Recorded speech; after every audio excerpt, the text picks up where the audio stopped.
हाम्रो नेपाली बुद्धिस्ट दाजुभाइ दिदीबहिनीहरू सबैजनालाई हाम्रो नयाँ वर्षको शुभकामना र नमस्कार भन्न चाहन्छु।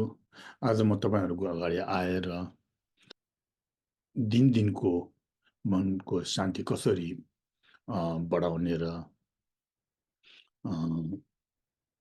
दिनमा काम गर्दाखेरि सोचाइ कसरी लिने र त्यो माथि हामीलाई अशान्ति र मनलाई दुःख बनाउने मेन कारण चाहिँ के हो भन्ने बारेमा म छोटकरीमा भन्न चाहन्छु।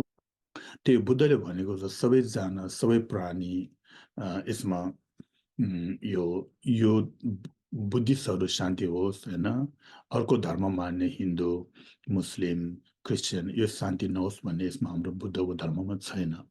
किन हो भने जब बुद्धले बोधगयामा ज्ञान प्राप्त गर्यो त्यो टाइममा संसारको पशु पंक्षीदेखि लिएर मानवतासम्मको लागि दया माया र करुणा अनि शून्यताको बारेमा प्र्याक्टिस गरेर उहाँले ज्ञान प्राप्त गर्नु भएकोले अनि हाम्रो धर्ममा यो राम्रो हो र यो नराम्रो भन्ने छैन।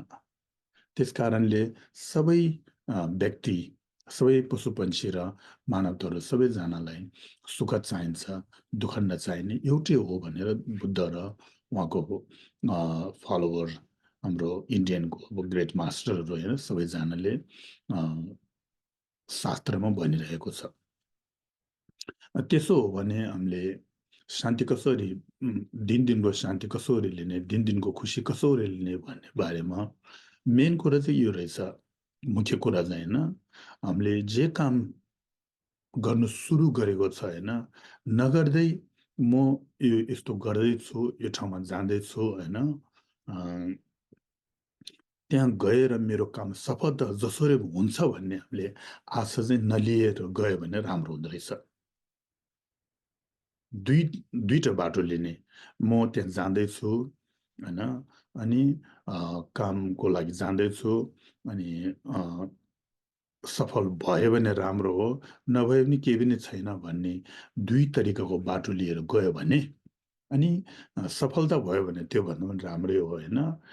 जुन आफूले आँटेको कामहरू असफल भयो भने पनि त्यसमा के मनमा धेरै दुःख चाहिँ नहुने रहेछ। यो एउटा तपाईँहरूले मनमा राख्यो भने राम्रो हुँदो रहेछ होइन। त्यस्तो नगरेर ओ म आज त्यहाँ जाँदैछु, मेरो काम चाहिँ जसरी पनि सफल हुनुपर्छ भनेर गयो भने आफूबाट त जम्मै जुन सफल हुने कामको जे चाहिन्छ जम्मै पुरा होला, तर पनि बाहिरको जुन उताबाट हुने हामीले काम सफलता हुनुको लागि केही कारण हुन्छ नि, त्यो नपुग पनि हुनसक्छ नि होइन। त्यो नपुगेको अनुसारले काम पनि असफल हुनसक्छ। त्यो हामीले सोच्नु सक्यो भने अनि काम जे गर्दा पनि दुई तरिकैबाट अनि हामीले हेर्नु लाई सजिलो हुँदो रहेछ होइन। त्यो एउटा सोच्ने काममा धेरै थरीको कामहरू हुन्छ होइन। जे काम गऱ्यो भने होइन आफूले कसो गरी अब मनमा मेरो काम सफल गर्छु, मलाई यो काम जसो गरी पनि सफल गर्नुपर्छ भन्ने जसो गरी आफूले मनमा लिएको छ त्यही जस्तो अरू आफूभन्दा अरूलाई पनि त्यस्तै मनमा सोचिरहेको हुन्छ। आफूलाई जस्तो सुख चाहिन्छ उसलाई पनि त्यस्तो सुख चाहिन्छ भन्ने सबैजनालाई त्यो मनमा छ। हामीले मनमा छ तर पनि हामीले त्यो सोच्नुपर्ने चाहिँ अनिवार्य हुन्छ। त्यो नसोच्यो भने अनि म मात्रै हो अरूले जे भयो भने होस् भनेर हामीले त्यो भावना लियो भने अनि दिनको काम गर्नुलाई एकदमै मनमा दुखी र होइन अनि मनमा अशान्ति हुने होइन। त्यो काम चाहिँ कहिले पुरा हुन्छ होला, हुन्छ कि हुँदैन, हुनुमा के अर्को मान्छेले केही हानिकारक गर्छ कि हानि गर्छ कि भन्ने हामीले धेरै सोचहरूमा आइरहँदो रहेछ।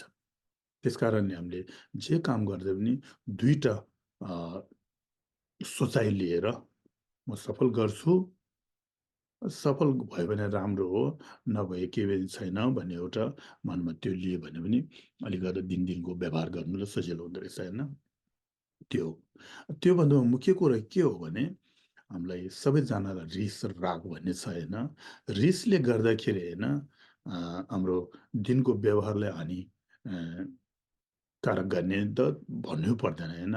आफूमाथि अलिकता खुसी र शान्ति छ भने अनि त्यो रिसले गर्दाखेरि त्यो खुसी र शान्ति पनि त्यो रिसले हाम्रो खोलाले लग्यो जस्तो होइन लगिजाँदो रहेछ के। त्यस कारणले हामीले रिस भन्नेलाई एकदमै अ, रिस एकदम चर्को छ भने अलिकति तल कम्ती गर्ने कोसिस गर होइन। रिस अलि सानो छ भने त्योभन्दा पनि अलिक कम्ती गर्ने कोसिस गर। रिसै छैन भने अनि त्योभन्दा पनि एकदम राम्रो हो नि होइन। त्यसकारण हामीले रिस भन्ने चाहिँ कस्तो रहेछ भने हाम्रो शान्तिदेव होइन शान्तिदेवको उहाँले प्र्याक्टिसमा के भन्नुभएको छ भने एउटा सानो आगोले होइन हाम्रो घर जल्छ भन्छ कि यो त हामीले सबैजनाले देखिरहेको कुरा होइन त्यही जस्तो त्यही उदाहरणले हाम्रो सानो एउटा रिसले हाम्रो ठुलो ठुलो अनि अब धर्म भनौँ होइन, आफन्त भनौँ, आफन्त छुटिने होइन अनि घरको परिवारहरूसँग नमिल्ने आफ्नो एउटा सानो-सानो व्यवहारहरू पनि गरौँ भन्यो भने त्यो रिसले गर्दाखेरि अ, सफल नहुने होइन, मान्छे जति बाहिरबाट हेर्दा जति राम्रो भयो भने रिसले गर्दाखेरि उसको अनुहारहरू उनीहरूको त्यो व्यवहारहरू पनि राम्रो नहुने, त्यस्तो हुँदो रहेछ। त्यसकारण हामीले रिस भन्ने चाहिँ सकेसम्म मान्छेलाई नदेखाउने। रिस देखायो भने त्यो मान्छेलाई कहिले पनि खुसी भन्ने हामीले कहिले पनि देख्दैन। रिसले के गर्छ खुसीलाई अनि हटाउँछ। खुसीलाई हटायो भने हाम्रो खुसी कसो गरी हामीले उपलब्ध गर्ने होइन? अनि मान्छेसँग मेलमिलाप पनि हुँदैन, घरको परिवारसँग मेलमिलाप हुँदैन, आफूलाई होइन अनि अशान्ति र विखुसी बनाइदिन्छ।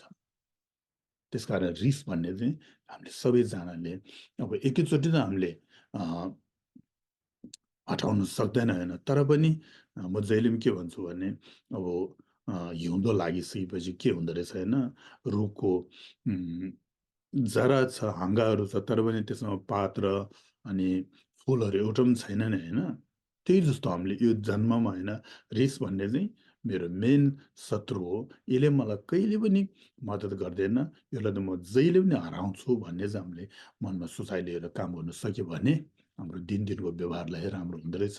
साथीभाइसँग नि मेलमिलाप राम्रो अनि घरको परिवारसँग मेलमिलाप राम्रो अनि काम गर्ने टाइममा साथीहरूसँग पनि हाँसखेल गर्नु पाउने त्यो दिनको एक दिनको दिन चाहिँ हाम्रो राम्रोसँगले शान्तिसँग बिताउन सक्ने त्यो राम्रो हुँदो रहेछ। होइन भने काम गर्नुपर्छ, रिस गर्यो, मान्छेसँग झगडा गर्यो अनि मनमा अ, जे पायो त्यही अब त्यो हुन्छ नि, अब पोजिटिभ, नेगेटिभ भन्छ नि, सकारात्मक र नकारात्मक। हाम्रो सकारात्मकको त्यो सोचाइ चाहिँ एकदमै कम्ती। हामीलाई के नकारात्मक चाहिँ धेरै सोचाइ धेरै छ। त्यसले गर्दाखेरि राम्रो मान्छे पनि नराम्रो देख्ने होइन? हुने काम पनि नहुने, मिठो खाना पनि नमिठो हुने होइन? आफ्नै अब विवाह गर्ने आफ्नो आफैले मन पराएको उ अब साथी पनि होइन अनि नराम्रो देखिने त्यस्तो हुँदो रहेछ नि। एउटा अभ्यास उदाहरणको लागि भन्यो भने हाम्रो अब संसारमा अब विवाह गर्ने चलचलन भइरहेको छ होइन? हुनु पनि पर्छ। अनि केटाले केटी मन पराउँछ, केटीले केटा मन पराउँछ। मन पराउँदाखेरि ओ तिमी छैन भने म बस्नु सक्दैन, तपाईँ छैन भने म बस्नु सक्दैन, हाम्रो जीवन हामी दुईजनामा जसरी पनि कराउनुपर्छ भन्छ होइन? पछि विवाह गरिसकेपछि पहिलेको जस्तो माया कम्ती नहुने रहेछ नि होइन? पहिले कस्तो माया छ त्यो पछि हुँदैन। बच्चा पाइसकेपछि त्योभन्दा पनि कम्ती हुन्छ। पछि के गर्छ झगडा गर्ने सुरु गर्छ। झगडा गरिसकेपछि अनि के छुट्ने भयो छुटौँ भन्ने यस्तो हुँदो रहेछ नि। त्यो सबै कहाँबाट आउँछ भने एउटा नकारात्मक सोचाइ र त्यो माथि हामीले रिसले गर्दाखेरि। त्यस कारणले म जस्तो रिसको छ भने सबैजना रिस उठिसकेपछि एकैचोटि हामीले रिसको के भन्छ जोसमा कहिले पनि यो डिसाइड नगर्ने होइन, डिसाइड नगर्ने। रिस उठ्यो भने एकछिन सास लामो तान्ने होइन, "ओह! के भएछ?" भनेर सोच्ने।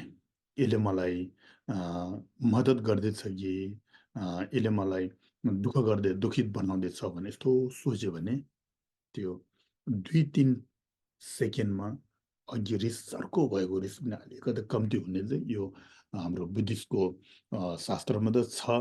त्यो मात्रै नभई रिस नहुने नमान्नेहरू वैज्ञानिकहरूले पनि उहाँले रिसर्च गरेर त्यो रिजल्ट पाइसकेको छ। त्यस कारणले रिस अर्को छ भने एकैचोटि रिस नगर्नु। आफैलाई हानिकारक हुन्छ, आफैलाई अ, के भन्छ दुखित बनाउँछ। आफ्नो एउटा सानो शान्तिलाई होइन मनको शान्ति पनि उसले अ, बटारेर लान्छ। त्यस कारणले सबैजनाले रिसमा एकदमै ध्यान दिनु। यो रिस चाहिँ मेरो मुख्य शत्रु चाहिँ मेरो रिस हो भनेर तपाईँहरूले सोच्नुहोस्। त्यस्तो भन्न चाहन्छु। नमस्ते।